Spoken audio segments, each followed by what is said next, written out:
এজন্য হাদিসে নিষেধ আছে, অতি মাত্রায় কাউকে ভালোবেসো না।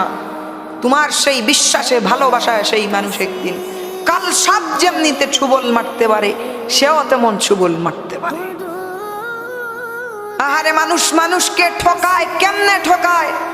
সেই ঠকে যাওয়া মানুষের এক রাতের কান্না যদি সেই বেঈমানটা দেখতো, তাহলে 1000 বছর সে নিজের প্রায়শ্চিত্তের রাস্তা খুঁজতো। সেই ঠকে যাওয়া মানুষের একটা রাতের হাজারি দেখে। মান গাসসা ফালাইসা মিন্নি, আল্লাহ রাসূল বলেছেন, কাউকে ঠকিও না, ঠকালে তুমি আমি রাসূলুল্লাহর উম্মত হতে পারবে না।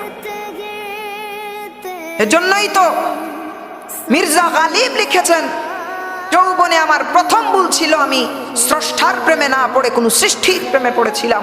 যেই সৃষ্টি আমাকে ঠকিয়েছে, কিন্তু আজ পর্যন্ত আমার মালিক আমাকে কোনোদিন অনুপরিমাণ ঠকায় নাই। আমার মালিক আমাকে এত নাফরমানির পরেও আমার